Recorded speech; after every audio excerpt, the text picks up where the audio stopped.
നമസ്കാരം. Raf talk ഫുട്ബോളിലേക്ക് അവർക്കും സ്വാഗതം. ലാലിഗയിലെ റയൽ മാഡ്രിഡ് നടത്തിയത് മികച്ച പ്രകടനമല്ല, ശരിയാണ്. പക്ഷെ ജയിച്ചു കയറി, അതാണ് ഇമ്പോർട്ടൻ്റ്. ഏകപക്ഷീയമായ 2 ഗോളുകൾക്ക് സെവിയയെ പരാജയപ്പെടുത്തുമ്പോൾ കിലിയൻ എംബാപ്പെ പെനാൽറ്റിയിലൂടെ ഗോൾ അടിച്ച് എന്നിട്ട് ആ സെലിബ്രേഷൻ അങ്ങ് എടുത്തിട്ടു. യെസ്, ഒരു വർഷം റയൽ മാഡ്രിഡിന് വേണ്ടി ഏറ്റവും അധികം ഗോളുകൾ നേടുന്ന താരമെന്ന റെക്കോർഡ് സാക്ഷാൽ ക്രിസ്ത്യാനോ റൊണാൾഡോക്കൊപ്പം ഇപ്പോൾ കിലിയൻ എംബാപ്പയും പങ്കിടുന്നു. CR7 എത്തി 59 ഗോളുകൾ ഈ വർഷം റയലിനായിട്ട് നേടി. അങ്ങനെ തൻ്റെ ഐഡോളിനെ പോലെയുള്ള സെലിബ്രേഷൻ കൊണ്ട് അദ്ദേഹം ആ ഗോള് ക്രിസ്ത്യാനോക്ക് ഡെഡിക്കേറ്റ് ചെയ്ത മനോഹരമായ നിമിഷവും നമ്മൾ കണ്ടു. റയലിൻ്റെ ആദ്യ ഗോള് വന്നത് റോഡ്രിഗോയുടെ ഫ്രീ കിക്കിൽ നിന്ന് ബെല്ലിംഗാമിലൂടെയാണ് എത്തുന്നത്. 2 സെറ്റ് പീസുകൾ ഗോളായി മാറി. യെസ്, അതാണ് സംഭവിച്ചത്.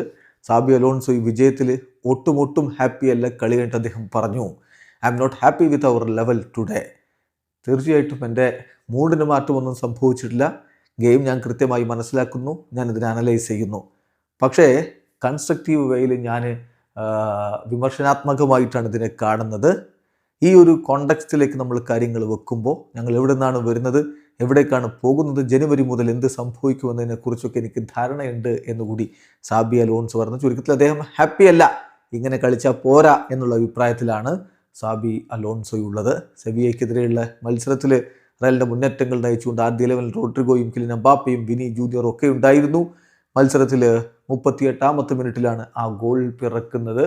ഫ്രീ കിക്കിലൂടെ റോഡ്രിഗോ പെനാൽറ്റി ബോക്സിലേക്ക് കൊടുത്ത പന്ത് ബെല്ലിംഗാം വലയിലേക്ക് എത്തിക്കുകയായിരുന്നു. ഇടവേള സമയത്ത് റയൽ ഏകപക്ഷീയമായ ഒരു ഗോളിന് മുന്നിലായിരുന്നു.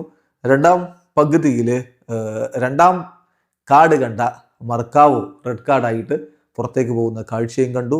എന്തായാലും കിലിയൻ എംബാപ്പെ 86-ാമത്തെ മിനിറ്റിൽ പെനാൽറ്റിയിലൂടെ റയലിൻ്റെ ഗോൾ പട്ടിക പൂർത്തിയാക്കിയായിരുന്നു. ഏതായാലും ഒരു സംഭവം കൂടി ഉണ്ടായിട്ടുണ്ട്, അത് പറയാതെ പോകുന്നത് ശരിയല്ല.